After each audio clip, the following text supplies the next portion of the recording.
जी, अस्सलाम वालेकुम। कैसे हैं आप सब? देखें, जॉब, प्रोफ़ेशनल करियर और बिज़नेस में तरक्की करने के लिए 2 अक़साम की इंटेलिजेंस की ज़रूरत होती है या ज़हानतों की ज़रूरत होती है। उनमें से एक में तो हम बचपन से काम कर रहे होते हैं और लेकिन दूसरी ज़हानत पे अक्सर काम नहीं किया जाता, जिसके नतीजे में हम तरक्की करने के बेइंतहा मौक़ों को ज़ाया कर देते हैं। पहली किस्म की ज़हानत, जिसे इंटेलेक्चुअल कोशेंट भी कह सकते हैं, आईक्यू भी कह सकते हैं या अक़ली काबिलियत या ज़हानत भी कह सकते हैं। ये तो हम स्कूल, कॉलेजेस, यूनिवर्सिटीज़ में अपनी तालीम हासिल करते हुए हासिल कर रहे होते हैं। फिर जो हमारी स्किल्स हैं, जैसे कंप्यूटर स्किल्स है, इंजीनियरिंग है, मेडिकल है, डेंटल या प्रेजेंटेशन स्किल्स वगैरह हम हासिल कर रहे होते हैं। ये हमें अपने जॉब, अपने कारोबार, अपने प्रोफेशनल कैरियर में तरक्की करने के लिए बहुत ज़रूरी होती है। लेकिन जो दूसरी किस्म की ज़हानत है या काबिलियत है, जिसको हम इमोशनल इंटेलिजेंस या इमोशनल कोशेंट या जज्बाती काबिलियत भी कह सकते हैं, इस पे हम अक्सर काम नहीं कर रहे होते। और इस इमोशनल इंटेलिजेंस से हमें क्या हासिल होता है अपनी जॉब में या अपने कारोबार में या अपने प्रोफेशनल कैरियर में? इसमें हम अपने गुस्से को कंट्रोल कर सकते हैं और दूसरों के मसाइल को तवज्जो से सुनते हैं, उनके मसाइल का मुशाहिदा करते हैं। हम ऑफिस में या अपनी पर्सनल लाइफ में भी जल्दी तैश में नहीं आते।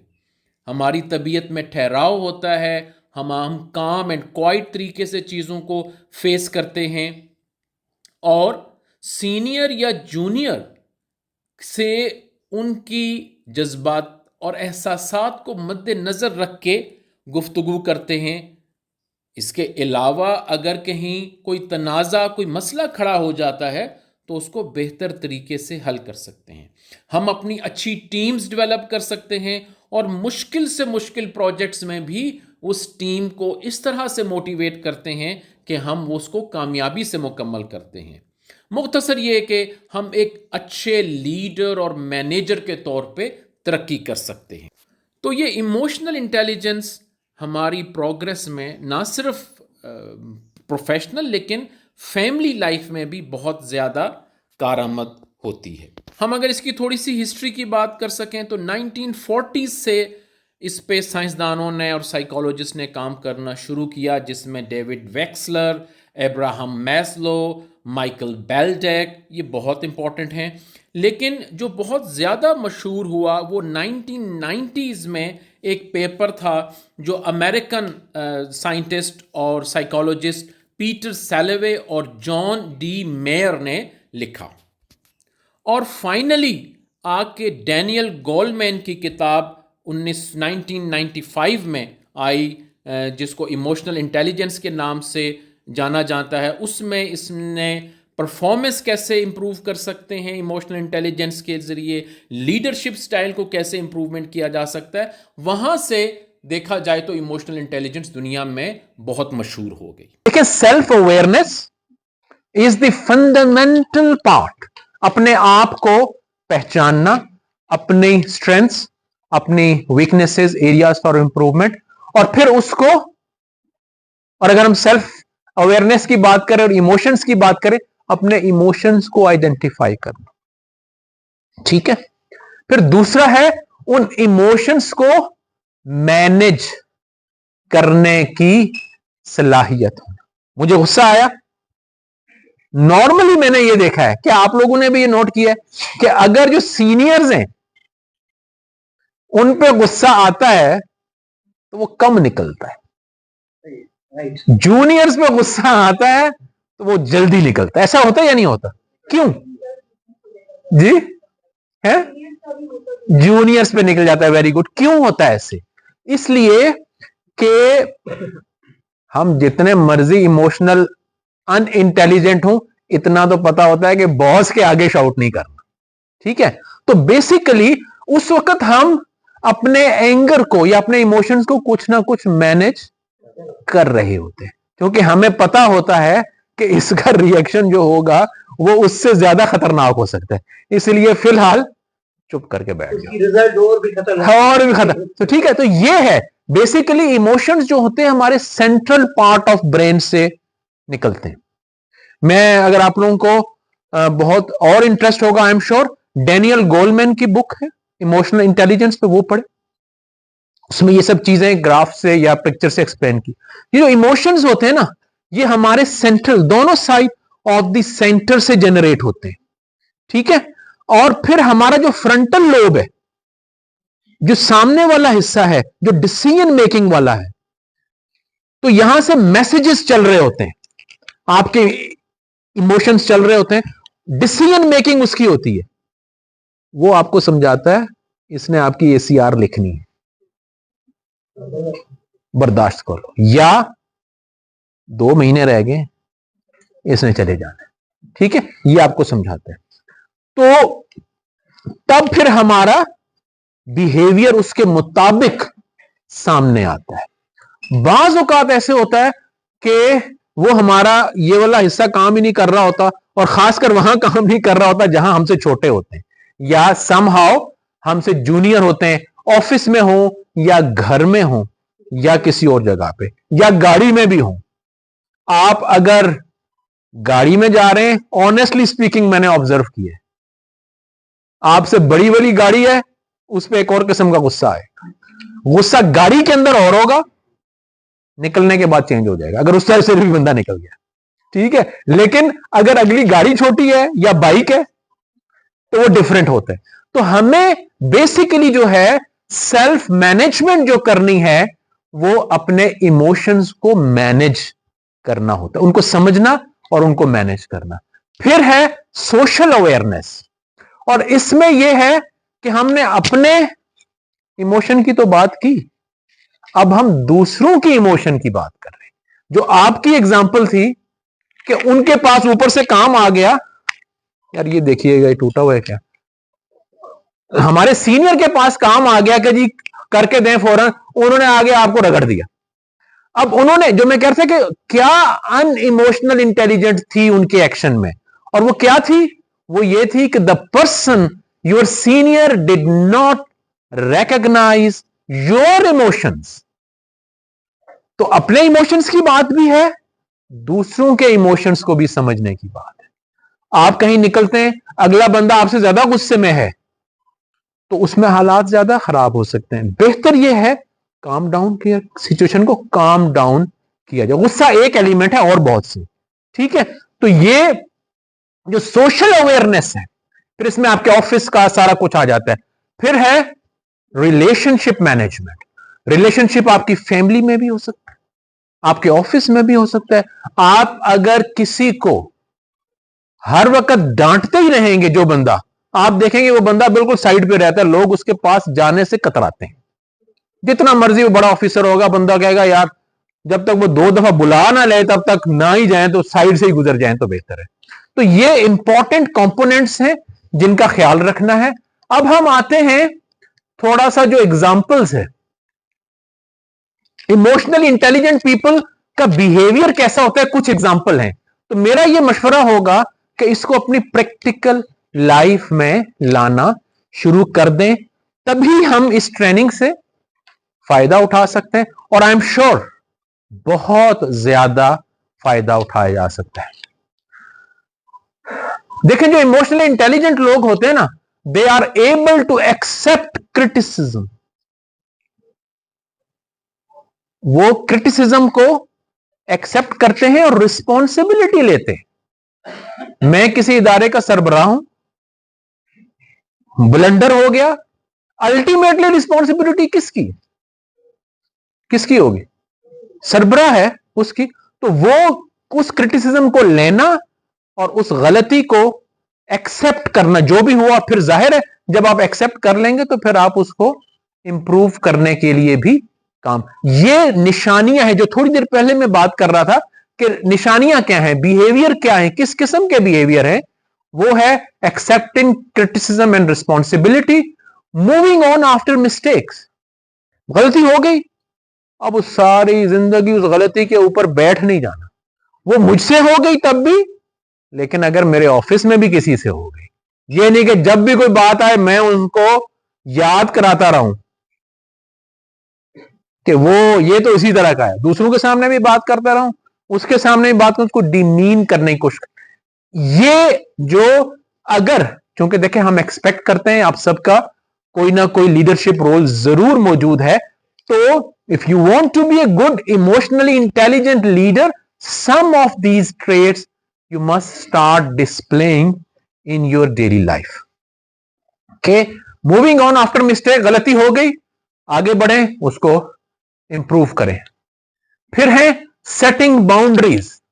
क्लियर है कि कौन सा, किसी भी ऑफिस में, यूनिवर्सिटी में कौन सी बाउंड्रीज हैं मेरी और मेरे स्टाफ की या मेरी फैमिली की या मेरे दोस्तों की, और उनकी बाउंड्रीज कौन सी हैं जिनको मैंने क्रॉस नहीं करना।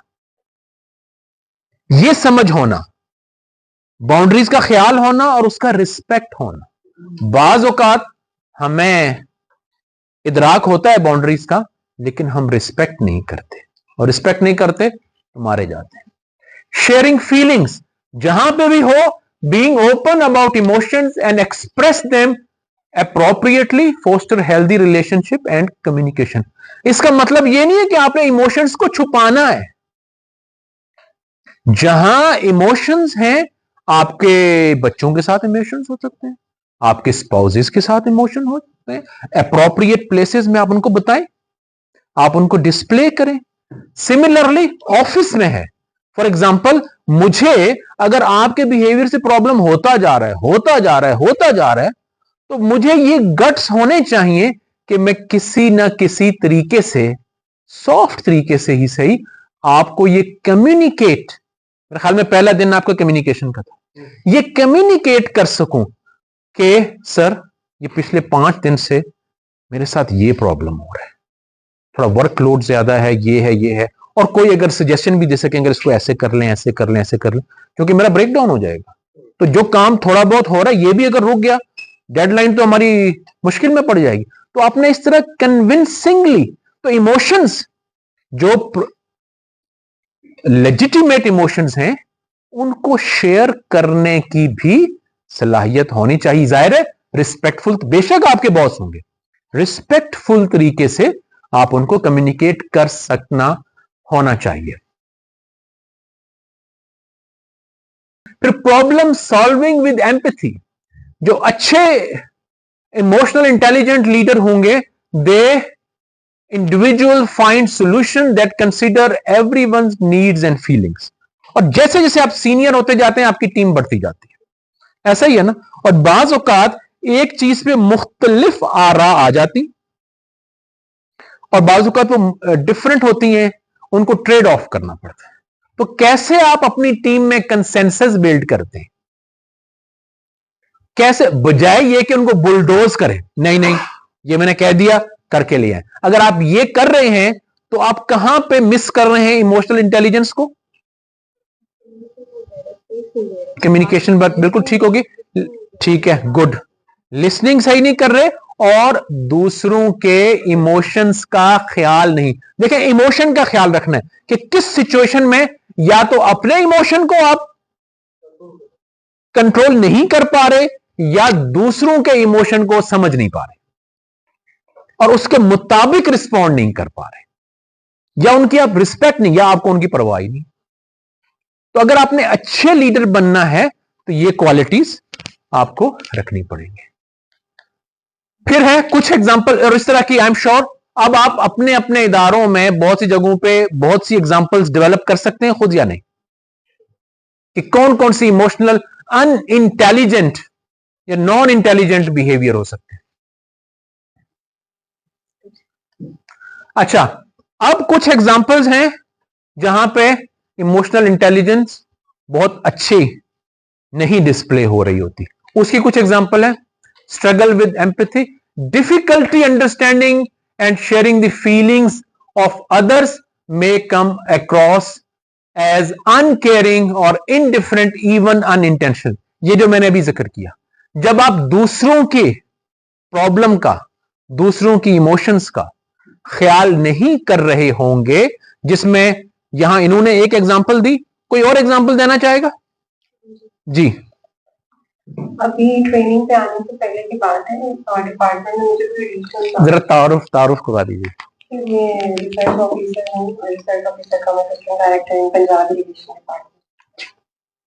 तो हमारे जो एडिशनल सेक्रेटरी हैं उन्होंने मुझे बुलाया, लेकिन कि कोई एक्स्ट्रा चार्ज देना चाह रहे थे कि बस आपसे ये पूछ रहे थे आप कर लेंगे। तो आई थॉट कि सर आपको बेहतर लगता है तो आई कैन।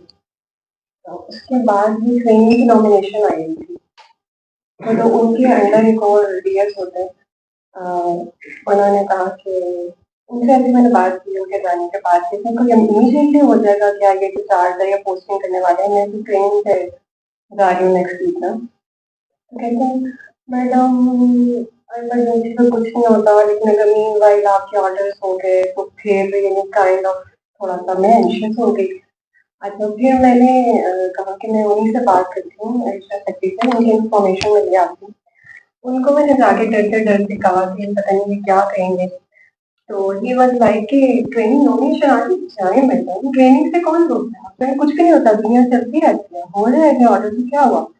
एंड उनका डीलिंग का पहले वाला अंदाज भी मुझे इमोशनली इंटेलिजेंट लगा कि उन्होंने पूछा बकायदा कि गुड एक्सीलेंट। जब मैं उनके पास गई बड़ा एंशियस फील कर रही थी, तो उन्होंने इतना रिलैक्स किया, उनका जाए मैडम वो बाद में देख लेंगे, वो भी जाते तो क्या हुआ। Excellent excellent. और इसमें इस एग्जांपल में कौन सा बिहेवियर इमोशनली इंटेलिजेंट नहीं था, आप नहीं बताएंगे, कौन बताएंगे? मिड में कौन? तो उसने क्या, उसका जवाब क्या दिया उसने? एब्सोल्युटली। देखें ये चीजें पता होनी चाहिए। जब आपको ये चीजें पता होंगी, देखें इस ट्रेनिंग का कोई फायदा नहीं अगर आप इसको अपने ऊपर अप्लाई नहीं करते। हम हमेशा दूसरों के ऊपर अप्लाई कर लेते हैं आसानी से। मैंने इसी रूम में लीडरशिप की बहुत सी ट्रेनिंग करवाई, हम दूसरों पे अप्लाई कर लेते हैं, जब अपने ऊपर आता है तो फिर हम इधर उधर हो जाते हैं, हम अपने आप को बचाने की कोशिश करते हैं। तो याद रखें, हमें जब ये पता चल जाएगा, और याद रखें हमेशा मैंने एक 100 से ज्यादा मुल्कों के लोगों के साथ काम किया हुआ है, 100 नेशनैलिटीज के। मेरे बॉसेस इंटरनेशनल रह चुके हैं, मेरे सब ऑर्डिनेट इंटरनेशनल रह चुके हैं। जो मैंने लर्न किया है कि आप अच्छे लीडर की बहुत सी क्वालिटीज हैं। एक क्वालिटी यह है कि जब भी आपका स्टाफ आपके पास आए वो मुतमईन हो के वापस जाए, जो भी सिचुएशन है। अब ये आपकी रिस्पॉन्सिबिलिटी है, सिचुएशन बहुत मुश्किल हो सकती है, लेकिन लीडर तो आप बने हुए ना उनके, आपने उसको मुतमईन करना है। और जाहिर है मुतमईन झूठ से नहीं करना, वो भी गलत बात है, लेकिन कैसे उस सिचुएशन, वो आप उसी वक्त कर सकते हैं जब आप उस सिचुएशन को प्रॉपर तरीके से एनालिसिस करेंगे, उसमें पॉजिटिव साइड ढूंढेंगे, उस बंदे के इमोशंस को समझेंगे या बंदी के इमोशन को समझेंगे और उसको सेटिस्फाई करके वापस भेजेंगे। और आप यकीन करें, जो काम की बात है ना, जब भी मुझे एक बॉस खासकर याद है ब्राजीलियन, जब भी मैं उससे बात करता मुश्किल से मुश्किल सिचुएशन, वो मुझे रिलैक्स कर देता, जैसे he is there to take care of the situation, because he was the boss, he was the leader. और आप यकीन करें, साथ बाज औकात काम पहले से ज्यादा दे देता, लेकिन वो बिल्कुल फील नहीं होता। हाँ, दिन रात लग के हम काम करके भेज देते थे उसको। रिस्पॉन्सिबिलिटी महसूस करेंगे। हाँ, एब्सोल्युटली एब्सोल्युटली। जो भी सिचुएशन, गलती हो जाए, जो भी हो जाए, it's your responsibility how to lift the moral of your staff. अच्छा, फिर और है डिफिकल्टी मेंटेनिंग फ्रेंडशिप्स।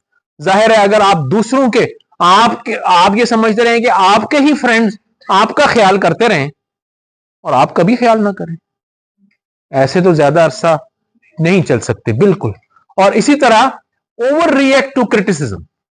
आप यकीन करें, बहुत से लोगों को पब्लिकली आपने वीडियोस देखी होंगी, आप किसी को क्रिटिसाइज करें, वो बंदा उठ के हाइपर हो जाए, तो इसका जो बंदा हाइपर हो रहा है, इसका मतलब है ही और she is not emotionally intelligent.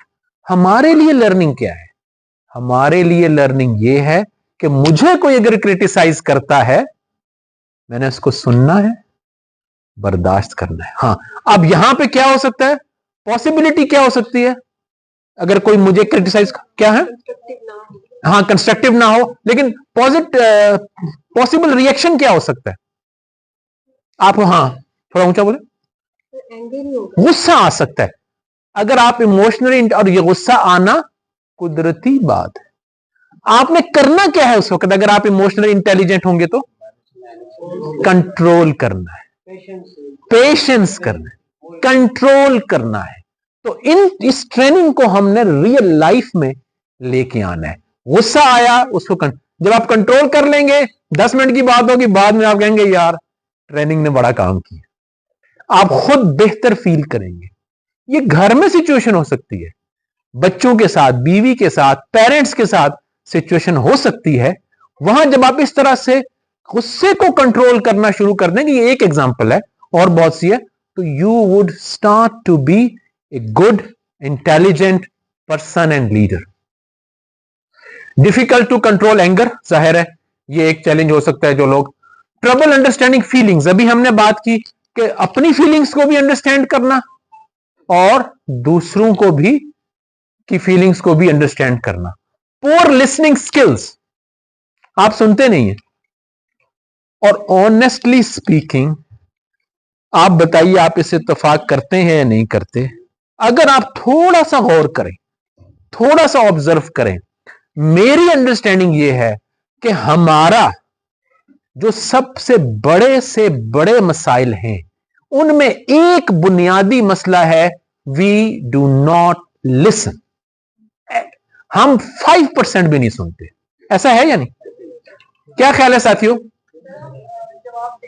हम जवाब देने के लिए पर तोल रहे होते हैं, हम अगले का सुनने के लिए जहन खोल नहीं रहे होते। और इसकी बेशुमार एग्जाम्पल हैं। एक मैं आपको छोटी जी, हाँ, वो एक मैं आपको छोटी सी एग्जाम्पल दूं।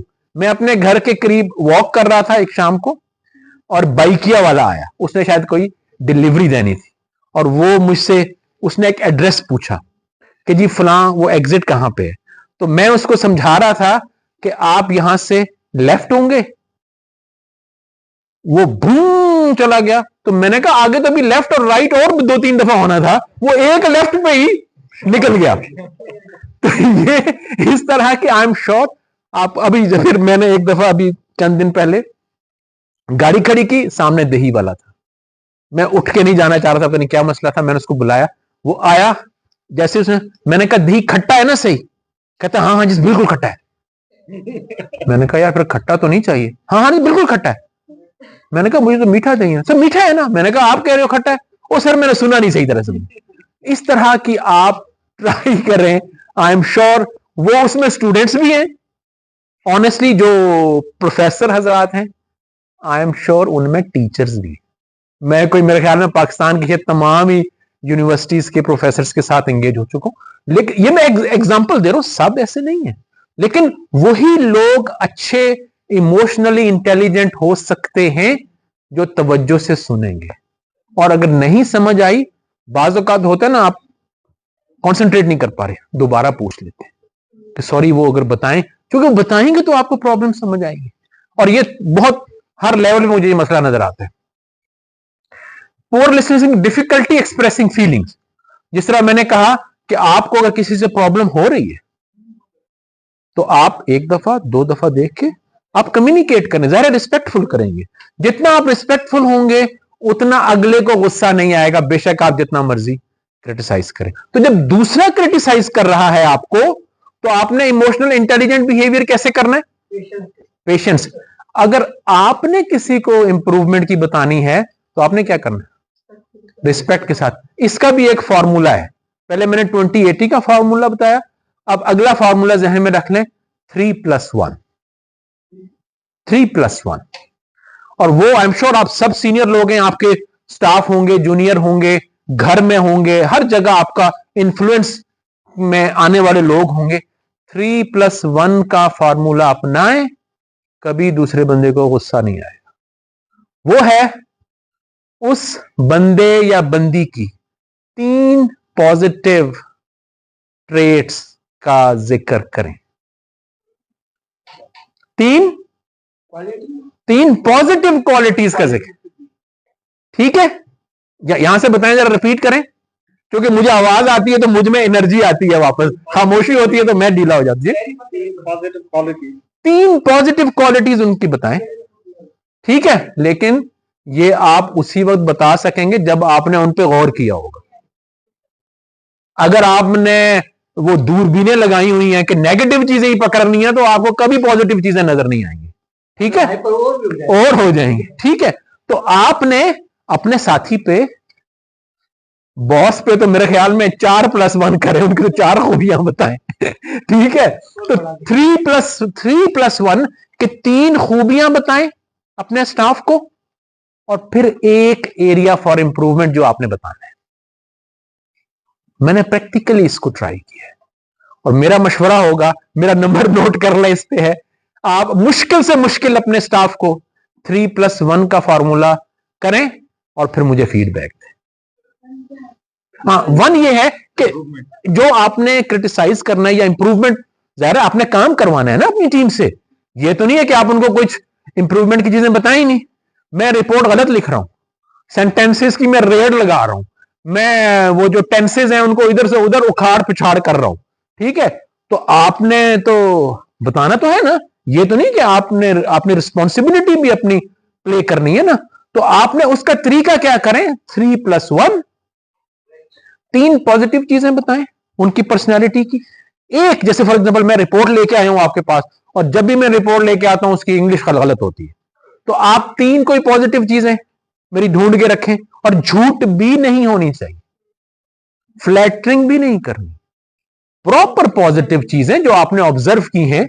नहीं की तो 2 दिन सब्र कर जाएं, पहले ऑब्जर्व कर लें 3 पॉजिटिव चीजें, और फिर उनको बुलाएं और उनको बताएं कि यार ये तो बहुत जबरदस्त, ये जो साइड है ना, इसको देखें इंप्रूव कैसे करें। और एक और करें जो हमने शुरू में बात की, अच्छे बॉस की क्या खूबी मैंने बताई थी,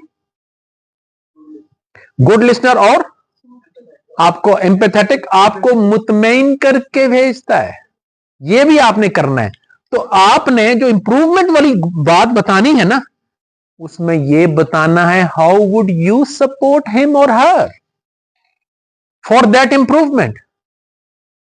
फर्ज करें इंग्लिश लैंग्वेज ठीक नहीं है, तो आपने उनको 3 पॉजिटिव चीजें बतानी है, एक इंप्रूवमेंट की, यार इसको इंप्रूव करना है। फिर आपने सोच के रखना है, यार मैं इसको तरीका क्या बताऊं, कोई तरीका बता दो, ग्रामरली यूज कर रहे हैं, फलां यूज करें, या कोई और तरीका, कोई बुक, टेंसेस का मसला है, या टेंसेस की बुक ले लें, ये असिस्टेंस ले लें, ठीक है? सर आपने वो ये भी कह सकता है कि आपने जो पिछली रिपोर्ट बनाई थी वो बहुत अच्छी थी। हाँ, देखें कोई भी बंदा, एब्सोल्युटली, क्योंकि कोई भी बंदा मुकम्मल तौर पे तो नेगेटिव नहीं हो सकता। हर बंदा, मैं यहां खड़ा हो गया हूं आज, इसमें कोई खूबी की बात नहीं। आई एम श्योर आप सब भी अपनी अपनी जगह बहुत एक्सपीरियंस हैं, आप लोग भी इस तरह की ट्रेनिंग करवाते होंगे, करवा सकते हैं। आई एम श्योर आज आप खड़े हो जाएं, मैं उधर बैठा हुआ हूं, ठीक है? तो आप सब में सलाहियतें मौजूद होती हैं, पॉजिटिव और नेगेटिव, हमें उनको आइडेंटिफाई करना है, रिफ्लेक्ट बैक करना है, और इंप्रूवमेंट वाली चीजों को सामने लाना है। जी, without using your brain, if you are using chat GPT और artificial intelligence, you can be fixed. तो आपने ये चीज का ख्याल रखना है कि कंटेंट आपका हो, कंटेंट आपका होना चाहिए। आप उसको सेंटेंस की फ्रेमिंग में इस्तेमाल कर लें, लेकिन मेरा जो एक्सपीरियंस है, मैं भी यूज करता हूं कि आप पूरी रिपोर्ट अगर उसमें डालेंगे तो आप मारे जाएंगे। बेहतर यह है एक एक पैराग्राफ उठाएं, जहां आपको शक है कि यार इसमें कोई प्रॉब्लम हो रहा है, उसको उठाएं, उसको डालें, जब वो वापस आता है दोबारा पढ़ें उसको, फैक्चुअली चेक करें कि ये वो चीज है जो मैं बना रहा हूं या नहीं बना, एब्सोल्यूट वो मीनिंग दे रहे हैं या नहीं दे रहे। वरना उस पे आप देखें, उसके कैविएट पे चैट जीपीटी, आर्टिफिशियल इंटेलिजेंस के जितने भी वो हैं प्रोग्राम्स, उनमें लिखा होता है कि चेक करें, चेक करें, ओवरली रिलाई ना करें। मैं आपको एक एग्जांपल दूं। मैं किसी के साथ काम कर रहा था, हमने एक प्रपोजल बनानी थी। मैं उसको 4 हफ्ते गाइड करता रहा, जिस टॉपिक पे बनानी थी, क्लाइमेट चेंज और फलां उस पे, और मैं उसके लोकल एरियाज के हिसाब से क्वेश्चन कर रहा था, फिर उसको गाइड कर रहा था, इसमें ये चीजें हो सकती हैं। 4 हफ्तों बाद उसने वो बना के ड्राफ्ट भेज दिया। मैं देख रहा हूं, मैंने कहा यार इंग्लिश तो बहुत जबरदस्त है, लेकिन इसके अंदर कंटेंट कुछ भी नहीं है। तो उसमें मुझे समझ जी, असल चीज है कॉन्टेक्ट। तो याद रखें, आपको इसलिए भी इन चीजों को, अब इफ यू आर इंशाल्लाह लीडर माशाल्लाह, तो आप लोगों को इनको टेस्ट और ट्राई करना चाहिए, ताकि आपको पता चले आपके जो साथी हैं वो क्या कार्रवाई करके लाए हुए और उसमें गलती क्या की है। अब आप ये भी नहीं कर सकते कि इसको इस्तेमाल नहीं करना। आप ये गाइड कर सकते हैं कि आपके कंटेंट आपके होने चाहिए, आप उसको असिस्टेंस ले लें। जैसे आप ड्राफ्टिंग करते हैं, आप बोलते हैं, कोई बंदा लिखेगा, फिर आपको चेक करें, समझ लें वो ड्राफ्टिंग है आपके लिए। वो एवरी टाइम रिप्लेस करते हैं तो वो चेंज करते रहते हैं। दैट्स व्हेन यू टेस्ट यार how does it make sense for your context. Absolutely, आपके कॉन्टेक्स्ट में कितना ये सूटेबल है। तो we have to take artificial intelligence और इमोशनल इंटेलिजेंस का भी एक कनेक्शन है, वो अगर टाइम हुआ तो हम बाद में डिस्कस कर लेंगे। Difficulty experience, tendency to hold grudges, ये होता है या नहीं होता? कितना होता है हमारे सीनियर्स में, हम उसका नाम नहीं लेंगे, जनरली ग्रजेस रखना कितना होता है? हाथ खड़ा करें जिन्होंने ऑब्जर्व किया। हाथ ऊंचा खड़ा करें, अगर बहुत ज्यादा तो बहुत ज्यादा नजर आना चाहिए। अच्छा, अब दूसरा ये बताएं, आप लोग कितना ग्रजेस होल्ड करते हैं? हम तो मसनून है, अपने आप को कौन कहता है। ठीक है, अच्छा, इसलिए वो कहते हैं ना कि जिसने अपने, जब अल्लाह ताला किसी पे अपना इल्म जाहिर करना चाहता है तो उसका अपना आप उस पे खोलना शुरू कर देता है कि मैं अंदर से कैसा हूं। तो ये बहुत बड़ी सआदत की बात भी है। लीडरशिप है, आपकी प्रोफेशनल लाइफ की सक्सेस है, वो तो है ही है, लेकिन जब आपको अपना अंदर समझ आना शुरू हो जाए तो फिर आप एक नई दुनिया का सफर स्टार्ट, वो दुनिया इधर ही होती है, आप गुजर नहीं जाते वैसे भाई दीदी, तो वो आप एक नई दुनिया का आप सफर शुरू कर दें, जिसके अपने मजे हैं और जिसके बहुत ज्यादा बेनिफिट्स हैं। अच्छा जी, डिफरेंट, ये जो इमोशनल इंटेलिजेंस है, इसको मेजर करने के मुख्तलिफ तरीके हैं। आई एम श्योर आप गूगल में आप सर्च करेंगे तो ये 4 बहुत मशहूर हैं। आप इनकी बेशक पिक्चर ले लें, आगे मैंने इसका रेफरेंस भी दिया हुआ है। EQI, TQ,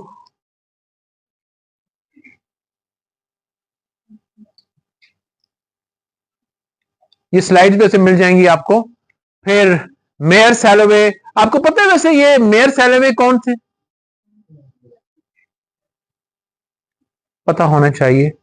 these were the people, 2 professors, accident. जी बताइए, यहां बताइए इसमें। ये हार्वर्ड बिजनेस रिव्यू जब पढ़ा था उसमें ये बिल्कुल पायनियर जो 90s में ये कॉन्सेप्ट इंसर्ट हुआ था, तो they were basically the one who work on this concept. Absolutely, thank you. हमें पायनियर का पता होना चाहिए, तो आप इनको जाके लिखेंगे या आप सिर्फ ये लिखेंगे who are the pioneers of emotional intelligence concept, तो आपको ये इन 2 और ये बल्कि 3 है, करूसो भी है ये, फिर एक और है EQI2O, ये लेकिन बहुत डिटेल्ड प्रोसेसेस हैं। मैं बहरहाल एक और चीज की तरफ आपको लेके जाना चाहता हूं। ये हमने कहा, पहले हमने बात कर ली कि self awareness is the fundamental, ये तो क्लियर हो गया ना कि अपने आप को पहचानना। आप कितना जानते हैं अपने आप को? इस ट्रेनिंग, अब तक जितनी ट्रेनिंग हुई है, क्या आपको अपनी पहचान में इजाफा हुआ या नहीं हुआ? ठीक है, मेरा मशवरा होगा अगर आप अपना पैड खोलें, वो उस पेज, अलग पेज पे लिखें, उसकी पिक्चर रखें, ताकि वो आपके पास हो। ठीक है, आप अगर काइंडली लिखें 5 मिनट्स हैं और किसी को बेशक ना दिखाएं, इट्स योर पर्सनल थिंग, आप लिखें कि आप में अभी जो हमने इमोशनल अनइंटेलिजेंट बिहेवियर्स की बात की, हमने इमोशनल इंटेलिजेंस बिहेवियर की बात की, इसके अलावा भी जाहिर है आपको एग्जांपल बहुत याद होंगी, वो लिखें कि आपकी इंप्रूवमेंट के एरियाज कौन कौन से हैं इमोशनली ज्यादा इंटेलिजेंट बिहेवियर के लिए। क्वेश्चन क्लियर है? सवाल यह है कि हमने अगर थोड़ी सी वापस पीछे चले जाते हैं, हमने ये कुछ एग्जांपल डिस्कस की थी कि इमोशनली इंटेलिजेंट पीपल कौन से होते हैं, क्रिटिसिज्म एक्सेप्ट करते हैं, रिस्पॉन्सिबिलिटी लेते हैं, वो गलतियों पे बैठ नहीं जाते, ना अपनी गलतियों पे ना दूसरों की गलतियों पे, कि वहीं पे उन्हीं के ऊपर ही बैठ जाएं, बाकी दुनिया के काम छोड़ के उनसे आगे मूव करना होता है। फिर बाउंड्री सेट करना जानते हैं, वो रिस्पेक्ट करना जानते हैं, अपनी फीलिंग भी शेयर कर सकते हैं, दूसरों की फीलिंग को भी अंडरस्टैंड कर सकते हैं, और प्रॉब्लम सॉल्व करना एम्पैथी के साथ रिस्पेक्टफुली दूसरों की इमोशनल जो सिचुएशन है उसको समझ के करना चाहते हैं। फिर जो लो इमोशनल इंटेलिजेंस की मैंने एग्जांपल दी थी कि वो एम्पैथी नहीं कर सकते। एम्पैथी का मतलब है दूसरों की फीलिंग को अंडरस्टैंड करके उसके मुताबिक इंटरेक्ट करना। Maintaining friendships, over reactions to criticism, difficult to control anger, trouble understanding others' feelings and self, poor listening skills, difficulty expressing feelings, tendency to hold grudges। ये कुछ एग्जाम्पल हैं कि जो इमोशनली इंटेलिजेंट बिहेवियर है या non intelligent behaviour है। तो kindly अगर आप लोग नोट करें कि आपके अंदर कौन कौन सी चीजें इंप्रूव होने की जरूरत है।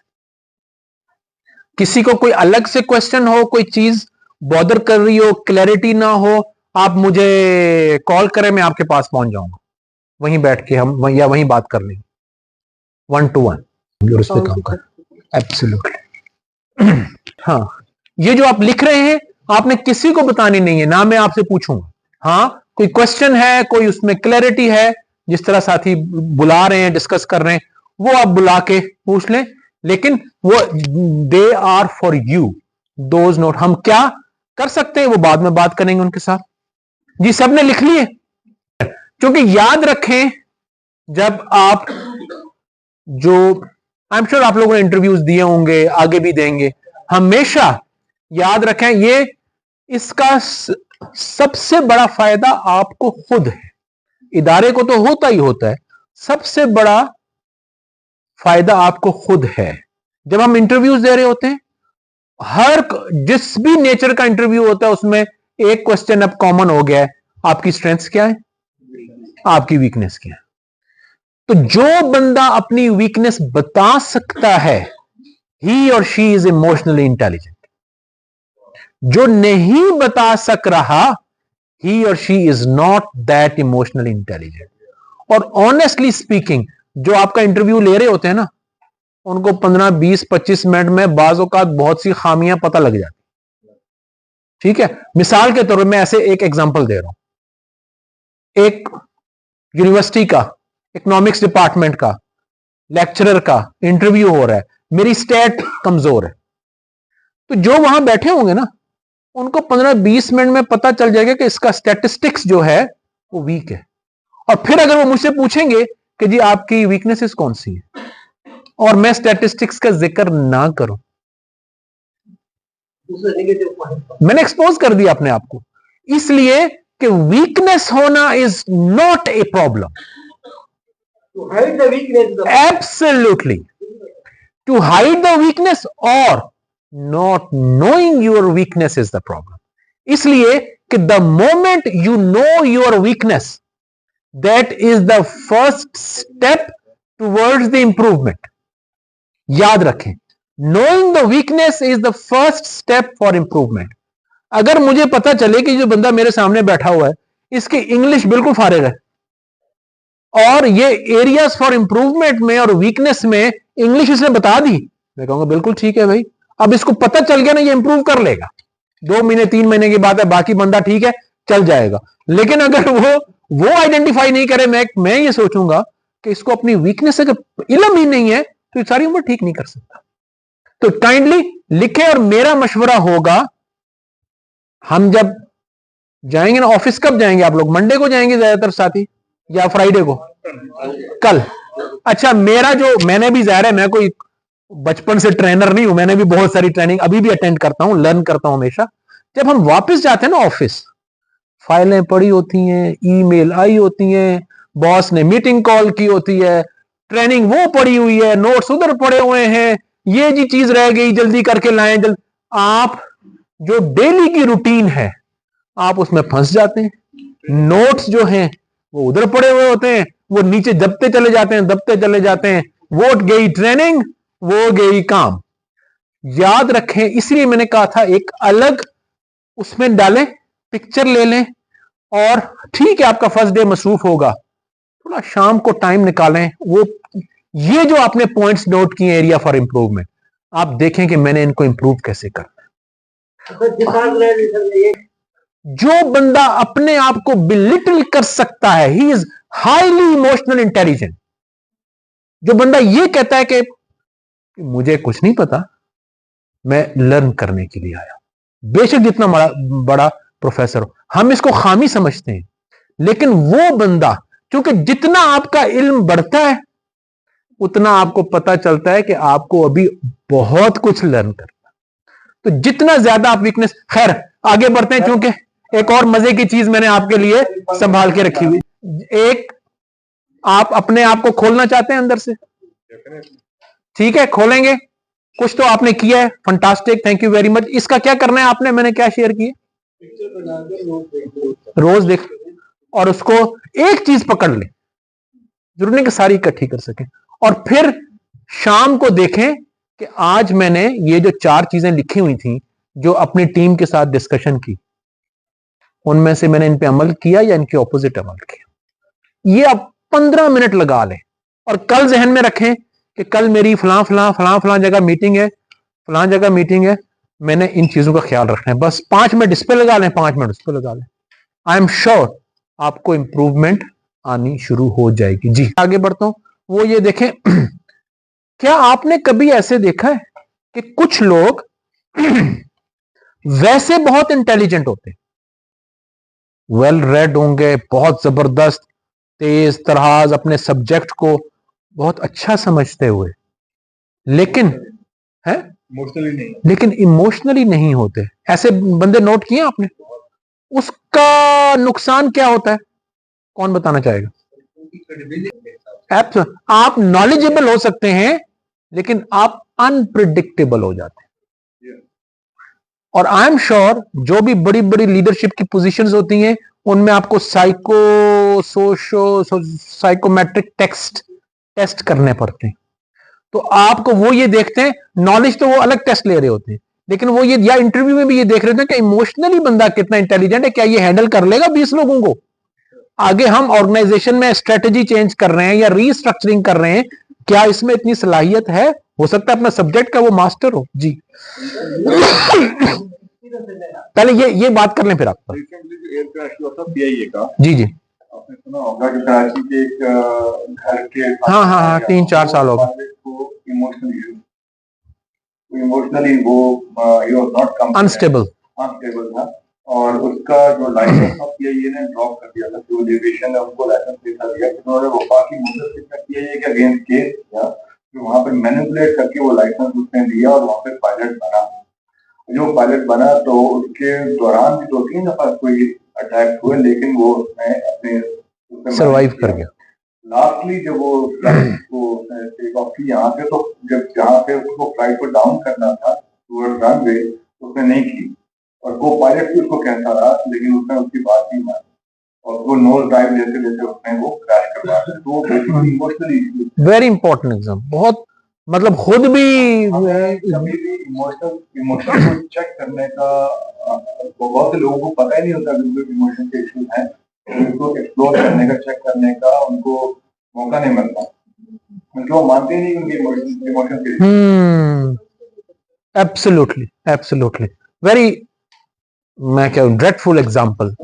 जी जी, सॉरी। तो क्योंकि मैं जापानीज प्रोफेसर से मेरा रहा ना, मास्टर्स कर दिया। अच्छा अच्छा, तो मैं माशाल्लाह। मेरे टीचर थे जापानीज प्रोफेसर।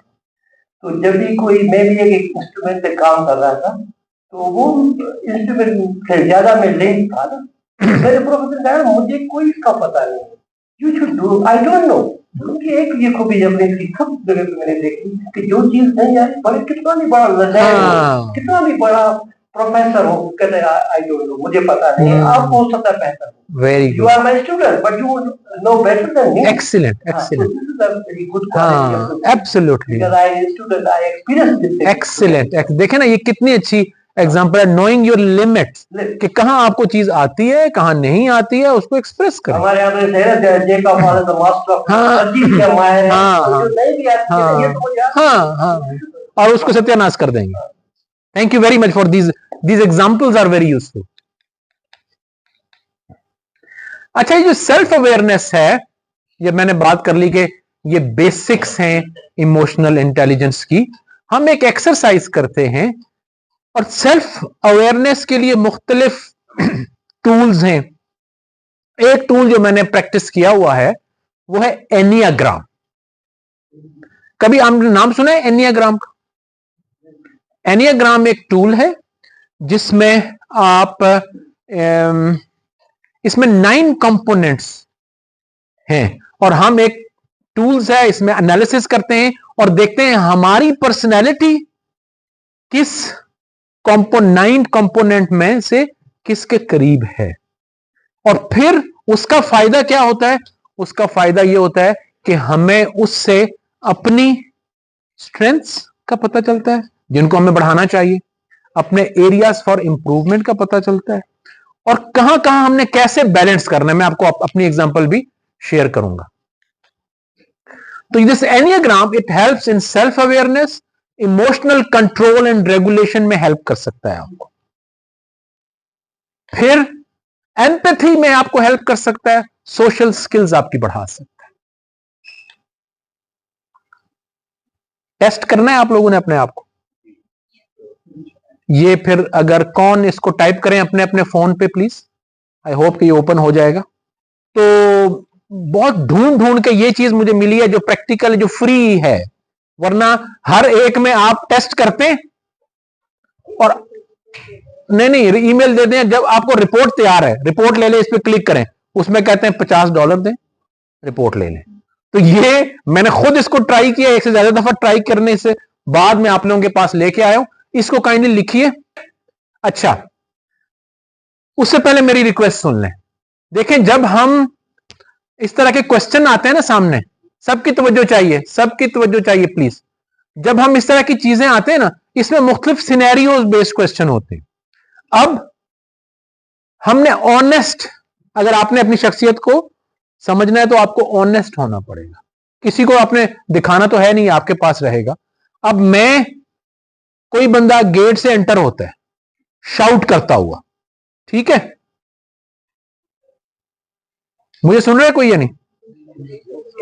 एक बंदा दरवाजे से एंटर होता है शाउट करता हुआ, डिसरप्ट करता हुआ। अब उसमें मेरा रिएक्शन क्या होगा, ये एक चीज है। क्या होना चाहिए वो एक अलग चीज है। होना चाहिए क्या, उसमें हमने हर चीज का ख्याल रखना है। किसी को बुलाएंगे, उनको संभालेंगे, समझाएंगे, बिठाएंगे, ठीक है, ये होना चाहिए। लेकिन मुझे पता है कि अचानक कोई आएगा तो मैं करूंगा क्या। अगर मैं ये करूंगा कि उसको डांट के बाहर निकाल दूं, तो आप उसमें वही लिखेंगे, सिनेरियो के आंसर्स में वही लिखेंगे, किसी ने देखना नहीं है। क्योंकि आपने अपना रियल सेल्फ के मुताबिक आंसर्स देने हैं, तभी आपका रिजल्ट सही आएगा, एग्जैक्ट रिजल्ट आएगा आपकी पर्सनैलिटी एनालिसिस। ठीक है जी, ये क्लियर हो गया? चलें जी, शॉर्ट वाले को प्रेस करें। साथियों का कंप्लीट हो गया, आपका रिजल्ट आ गया, क्या बात है। इसका स्क्रीनशॉट ले लें, सबकी तवज्जो चाहिए। ये जो ग्राफ है उसमें एक हिस्सा ब्रैकेट में लिखा हुआ आ रहा है हर बार के साथ, ठीक है। थोड़ी देर के लिए उसको भूल जाए। वो जो ब्रैकेट में लिखा आ रहा है उसको थोड़ी देर के लिए भूल जाएं, जो नंबर है साथ वो बताएं। आपका टाइप कौन सा है? आपका आपका 6, आपका 4, आपका किसी का टाइप आया कोई और? आपका 8, ठीक है। अच्छा अब ये इस तरह आप जब आप करेंगे तो आपको पता चलता जाएगा। अच्छा अब यहां देख रहे हैं, मैंने आपको बताया था 9 कंपोनेंट्स हैं इसके। अब जिनका नंबर 2 आया है उनकी पर्सनैलिटी, अच्छा फिलहाल इस डायग्राम में सिर्फ आप 1 2 3 4 5 8 9 पे गौर करें, ठीक है? बाकी आप बाद में करते रहिएगा, सही है? फिलहाल जो फोकस करना है वो 1 2 3 4 5 नंबर पे करें, सही? जिनका नंबर 2 आया है उनकी पर्सनैलिटी क्या है? हेल्पर मीन सपोर्ट करना, कन्वीनियंट करना, हम्बल भी हो सकता है, ठीक है? जिनका आपका कौन सा था सर? 6। जिनका 6 आया है वो है लॉयलिस्ट। लॉयलिस्ट है, क्वेश्चन मींस कि वो क्लैरिटी मांगने से घबराते नहीं। जब कोई चीज समझ नहीं आती तो वो पूछते हैं, ये नहीं कि जो बस बता दिया वो चुप हो गया। वो क्वेश्चन करने से क्लैरिटी के लिए घबराते नहीं है, वो पूछते हैं। इसी तरह नंबर 4 था किसी का, ये है आर्टिस्ट किस्म के लोग। और फिर नंबर 5 जो था वो थिंकर, ऑब्जर्व कर रहे होते हैं, ठीक है? तो इस तरह आप सबको अपनी अपनी पर्सनैलिटी टाइप का पता चल जाएगा। जिसका नंबर 8 होगा उसमें लीडरशिप क्वालिटीज ज्यादा होंगी। लेकिन याद रखें ये सारी क्वालिटीज सेल्फ अवेयरनेस वाली लीडरशिप की क्वालिटीज है। याद रखें, इसको आपने एक सेल्फ अवेयरनेस टूल के लिए लेना है, इसको हदीस के तौर पे नहीं लेना, ठीक है? क्यों? कि देखें आपका जो टाइप कौन सी थी? 6। और उसमें अब बताएं नंबर कितने थे उसमें? 15। अच्छा इसका मतलब यह है कि आपके 15 रिस्पॉन्सेज जो थे वो इस कैरेक्टर के मुताबिक थे। और दूसरा कितना है आपका? सेकंड नंबर पे कौन सा है?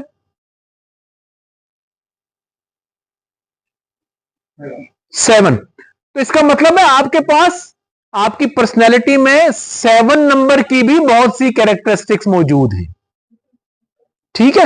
ये टाइप कोई पक्का नहीं होगा कि 9 लगा के मैं फिरता रहूं या 5 लगा के फिरता रहूं।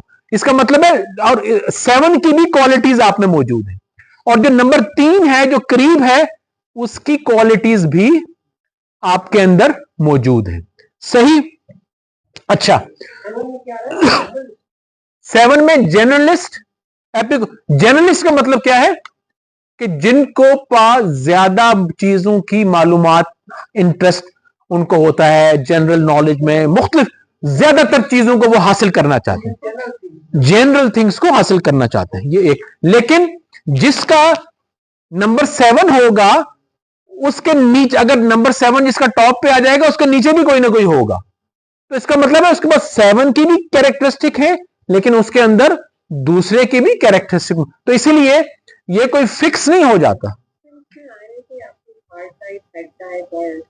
हाँ ठीक है, उस पर बात करते हैं। ये जो ठीक है, अच्छा ये देख लीजिए यहां पे एक अलग से भी इमेज बन रहा है कि ये फियर वाली चीजें, ऊपर एंगर वाली चीजें हैं और यहां पे इमेज वाली चीजें हैं। ये मैं आगे जाके एक्सप्लेन करता हूं। अच्छा ये 2 3 4 वाले जो है ना ये हार्ट बेस्ड होंगे। हार्ट बेस्ड मींस इमोशनली ये ज्यादा, इनके इमोशन स्ट्रांग होंगे या ये इमोशनली ज्यादा बेहतर रिस्पॉन्स, मतलब हार्ट फीलिंग ज्यादा ये ऑब्जर्व करते होंगे, फीलिंग बेस ज्यादा है पर्सनैलिटी इनकी। फिर जो 5 6 7 है ये हेड बेस्ड हैं, सोचने वाले हैं, सोच विचार करके काम करना है, ठीक है? जो ऊपर है 8 9 1 ये गट फीलिंग वाले हैं। गट फीलिंग क्यों किया होती है? इंट्यूशन कि बस जो आपको महसूस हो गया कि यार बस ये बंदा ठीक है, इसको रख लें, ये कर लेगा काम। हो सकता है उसका टेस्ट अच्छा ना हो, कोई एक बात आपको ऐसी लगे तो आपने कहा नहीं यार, अगर इंटरव्यू में बैठे हैं आप कहेंगे नहीं यार मुझे महसूस हो रहा है कि बस ये कर लेगा। जो इंट्यूशन होती है आपकी, वो उसकी बुनियाद पे पर्सनैलिटी ज्यादा बेस कर रही होती है। ठीक है जी। अच्छा, ये नोट कर लें, अभी टाइम नहीं है लेकिन ये काइंडली इसकी पिक्चर ले लें। ये वाला जो लिंक है, ये इस पे जब आप जाएंगे तो आपको बड़ा जबरदस्त, मैं देखता हूं अगर इसमें मैं भी जा सकता हूं, आपकी जो भी आपकी टाइप्स आई हैं उनका डिटेल एनालिसिस आपको मिल जाएगा। ठीक है। अच्छा ये देखें जी, ये मैंने वही लिंक ओपन किया है जो जब आप ओपन करेंगे तो आप अपनी इसमें मुख्तलिफ पर्सनैलिटीज के बारे में जो टाइप्स हैं तफसील से मैं आपको बताता हूं। एग्जांपल, लेट्स से टाइप 1, ठीक है जी, देख रहे हैं सारे। लेट्स से टाइप 1 है। अब only perfect people are worthy of love and respect, ये इनके जहन में ये बात आ सकती है टाइप 1 में कि सिर्फ परफेक्ट पीपल जो है ना वो बेस्ट लोग हैं दुनिया में। Focus of attention, what is right और रॉन्ग, करेक्ट और इनकरेक्ट, कि राइट और रॉन्ग पे फोकस ज्यादा होगा, करेक्ट और इनकरेक्ट इस पे फोकस ज्यादा होगा। चैलेंजेस क्या आ सकते हैं इनको गौर देखें, इसलिए मैंने कहा था कि इसका फायदा यह है कि आपको जो पर्सनैलिटी टाइप है आपको उसकी स्ट्रेंथ्स और एरियाज फॉर इंप्रूवमेंट पता चलेंगे और अलर्ट भी मिलेंगे। जैसे चैलेंजेस ये हैं, excessive judgement of self and others, ये दूसरों को बहुत ज्यादा जज करते हैं या कर सकते हैं। जज करना अच्छी बात है बुरी बात है? होना भी चाहिए, डिपेंड होना नहीं चाहिए। जज करने का मतलब यह है कि कोई बंदा आया यहां पे, उसकी आउटलुक देख के मैं उसके बारे में राय कायम कर लूं, इंटरेक्ट किए बगैर, सुने बगैर। मेरी जो ऑब्जर्वेशन है 90% वो गलत होती, इसीलिए जजमेंट से एहतियात करनी चाहिए। मैंने ये देखा है कि जहां जजमेंट की कोशिश करते हैं, यानी कि फर्स्ट रिएक्शन में काफी लंबा भी, आपको बहुत, human being are the most complicated thing creatures, we have to very careful. तो ये बहुत ज्यादा जज करने की सिचुएशन में आ सकते हैं, ओवरली क्रिटिकल, रिजिड, जजमेंटल, समझ आ रही? Uncomfortable with emotions seen as unreliable risk. अब फॉर एग्जाम्पल आप में से किसी की भी टाइप 1 पर्सनैलिटी आ जाती है, ठीक है, तो इसका मतलब यह नहीं कि ये सारी क्वालिटीज आप में हैं या ये सब खराबियां आप में, इसमें मतलब यह है कि आप में ये चीज आ सकती है। तो आपने करना क्या है? इमोशनली इंटेलिजेंट होने के लिए करना क्या है? आपने जजमेंटल नहीं होना। आपको अपने रिस्क इसने बता दिए हैं कि आपके अंदर ये रिस्क है कि आप जजमेंटल हो सकते हैं। तो आपने रिएक्ट कैसे करना है? रिएक्ट कैसे करना है? होना ही नहीं, आपको पता नहीं यार ये मुझ में खामी हो सकती है, मुझे केयरफुल रहना चाहिए। फिर ये है गिल्ट, या अच्छा अब स्ट्रेंथ भी है, ऑनेस्ट लोग हैं ये लोग, रिस्पॉन्सिबल हैं, इंप्रूवमेंट ओरिएंटेड, हमेशा इंप्रूव करने की कोशिश करते रहते हैं, और कन्विक्शन, इनमें जज्बा बहुत ज्यादा है। ये क्लियर हो रहा है जी? आपको अपनी स्ट्रेंथ पता चल रही है, आपको अपने रिस्क पता चल रहे हैं जिन पे आपने नजर रखनी है। इमोशनली इंटेलिजेंट, इसका फायदा यह है कि बाज़ औक़ात हमें खुद पता नहीं होता अपने बारे में, अब हमें पता चल गया कि ये मैं जजमेंटल हो सकता हूं, मैंने जजमेंटल होने से बचना है। अब अगर आगे जाएं, रिलेशनशिप एंड कम्युनिकेशन, रिलेशनशिप और कम्युनिकेशन के आपके उसी तरह चैलेंजेस क्या, जरूर नहीं 100% हो, लेकिन ये चांस हो सकता है। फिर आगे परफॉर्मेंस एंड प्रोडक्टिविटी, चैलेंजेस जैसे परफेक्शनिज्म लीड्स टू प्रोक्रेस्टिनेशन। मैंने जब एक दफा किया था मैंने जब किसी के साथ किया था तो मेरा आया था परफेक्शनिज्म, और ये बिल्कुल ठीक था कि अगर कोई काम कर रहे हैं कि जी ये बेस्ट से बेस्ट काम हो, लेकिन इसका फ्लिप नुकसान क्या हो सकता है?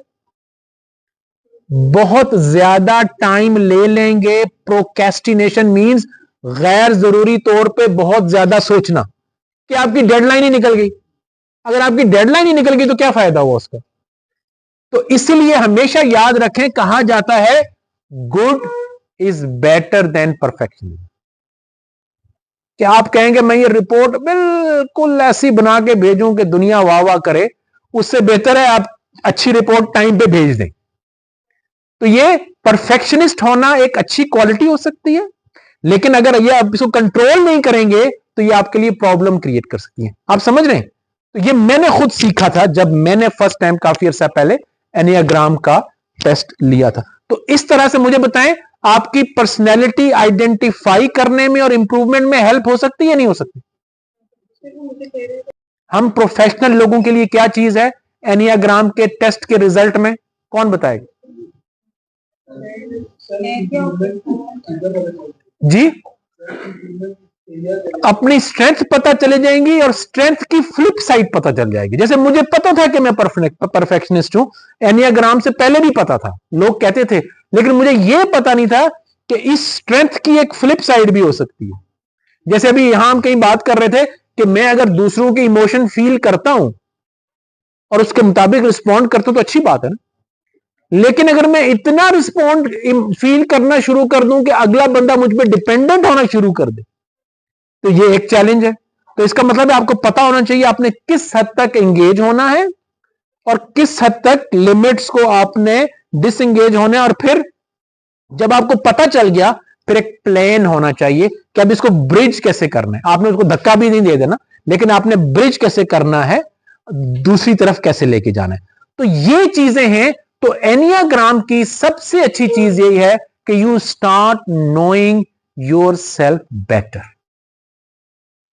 और आप उसके मुताबिक, क्योंकि हम सुबह से सेल्फ अवेयरनेस की बात करते हैं, जब आप सेल्फ अवेयर हो गए और आपको टिप्स भी मिल जाती हैं कि आपने कहां कहां इंप्रूव होना है, कौन कौन से रिस्क एरिया हो सकते हैं। कि आप अगर परफेक्शनिस्ट हैं तो आप बहुत ज्यादा टाइम ले लेंगे और बहुत से काम आपके हर्ज हो जाएंगे, आपकी डेडलाइन मिस हो जाएंगी और आप वो अचीव नहीं कर सकेंगे जो करना चाहेंगे। इसी तरह इस लिंक में तमाम की तमाम पर्सनैलिटी टाइप्स की डिटेल मौजूद। ये मैंने फॉर एग्जाम्पल के तौर पे नंबर 1 को पिक किया था। जी जी, आपने कहा कि विद द पैसेज टाइम, मेरा सवाल है कि जब हम कुछ अर्से बाद दोबारा रिजल्ट को अपने पे अप्लाई करते हैं तो it might be the result can be change. बिल्कुल हो सकता है, क्योंकि देखें अगर आप इंप्रूव हो गए, फॉर एग्जाम्पल इंप्रूव हो गए, सिचुएशन डिफरेंट हो गई, हाँ आप एक यूनिट को हेड कर रहे थे, उस वक्त आप एक और तरीके से रिस्पॉन्ड कर रहे थे। आप 5 साल बाद अल्लाह करता है आप पूरे डिपार्टमेंट को हेड करना शुरू कर दें, तो अब हो सकता है आप डिफरेंटली रिस्पॉन्ड कर रहे हो, तो वो चेंज हो सकता है। लेकिन इंपॉर्टेंट चीज ये है कि you have a very important tool in your hand जो आपको तफसील से एनालाइज करता है, आपके बारे में बताता है कि कौन कौन से आपकी पर्सनैलिटी में रिस्क हैं, आप इनको इंप्रूव करने के लिए क्या कर सकते हैं, प्रोफेशन में, रिलेशनशिप में और जनरल पब्लिक में। तो इसका आई होप कि आप लोगों ने नोट कर लिया होगा इसका लिंक। मेरा इंटरेस्ट ये होता है 2 घंटे में आप हर चीज नहीं डिस्कस कर सकते, लेकिन मेरी कोशिश ये होती है कि इंटरेस्ट जनरेट हो जाए। जैसे मैंने कहा आप सब लोग बहुत ही जबरदस्त किस्म के प्रोफेशनल्स हैं, that's why you are here. आप लोगों को किसी ने नॉमिनेट किया होगा, आपने खुद एफर्ट की होगी, वैसे तो नहीं आए होंगे ना, आपके इदारे में और भी लोग होंगे। तो those who are here they are excellent professionals already, और ये छोटे मोटे काम आप लोग खुद भी कर सकते हैं। एक आइडिया दे दिया, अब आप लोग अपने अपने स्फीयर्स में जाके इसको जितना एक्सप्लोर करेंगे, ये सिर्फ मैंने आप समझें चंद फेसेट्स ऑफ एनियाग्राम आपके सामने रखे। हाँ इसके और भी हैं, जैसे फॉर एग्जांपल ये, लेकिन ये आपने अभी टाइम नहीं है। अब देखें, ये जो पर्सनैलिटी 5 होगा ना, ये 4 और 6 इसके विंग्स हैं, ठीक है। तो आपने खुद ये देखना होगा इस 4 की क्वालिटीज क्या है, 6 की क्वालिटीज क्या है, और ये 4 और 6 में से कौन सा ज्यादा क्लोजली एसोसिएट करता है आपकी पर्सनैलिटी के साथ, ठीक है। फिर ये एरोज जो हैं, ये एरोज जो हैं कि जब आप स्ट्रेस में होते हैं तो रेड उस तरह का आपका बिहेवियर होना शुरू हो जाता है। जैसे नंबर 5 है, अगर ये अगर नंबर 5 है, इसका रेड का एरो कहां जा रहा है, 7 पे, ठीक है। रेड का एरो 7 पे जा रहा है, तो अगर आप बहुत ज्यादा स्ट्रेस में होंगे तो चांसेस हैं कि आप 7 की तरह बिहेव करना शुरू करें। और अगर आप रिलैक्स हैं तो चांसेस ये हैं कि आप जहां आपका ब्लैक एरो जा रहा है आप उस तरह बिहेव करना शुरू करें। हाँ, ये देखें, यहां पे एक रेड एरो है, एक ब्लैक एरो है। रेड एरो का मतलब यह है कि अगर आप स्ट्रेस में हैं तो चांसेस हैं कि आप उस तरह बिहेव करना शुरू कर दें। जैसे अगर आप नंबर 8 है, आपकी पर्सनैलिटी टाइप 8 है, तो चांसेस ये हैं कि जब आप स्ट्रेस में होंगे तो आप नंबर 5 की तरह बिहेव करना शुरू कर दें, ठीक है। और अगर आप रिलैक्स हैं तो शायद आप 8 की तरह ही बिहेव कर रहे होंगे। तो ये मैंने कहा इसकी मुख्तलिफ फेसेट्स हैं, लेकिन जो इनिशियल फेसेट्स हैं, जो अगर आप आगे डिटेल में ना भी जाएं तो जितना मैंने एनालिसिस आपको खोल के दिया है, मुझे बताएं वो आपको अपने आप को अंडरस्टैंड करने और इंप्रूवमेंट के लिए कितना हेल्पफुल हो सकता है। अच्छा, अब आपने एक और काम कर सकते हैं, आप अपने जो आपने खुद एरियाज आइडेंटिफाई किए थे वो इनके साथ जरा मैच कर सकते हैं, जो इनके रिजल्ट आप पढ़ रहे होंगे। दूसरी हमने कमिटमेंट क्या की थी कि हमने इनको लिख के रख नहीं देना, हमने क्या करना है, इंप्रूव करने की कोशिश करनी है। तो पहले आपने खुद लिखा, अब आपको एनियाग्राम ने भी हेल्प कर दी, आप इसको भी सामने रख सकते हैं और अपने आप को इंप्रूव करने का सफर एक और कोशिश के साथ, आई एम श्योर पहले भी आप लोग कोशिश कर रहे होंगे, लेकिन एक और ताकत, एक और रिगर और एक और नॉलेज और अंडरस्टैंडिंग के साथ स्टार्ट कर सकते हैं। कर सकते हैं, नहीं कर सकते?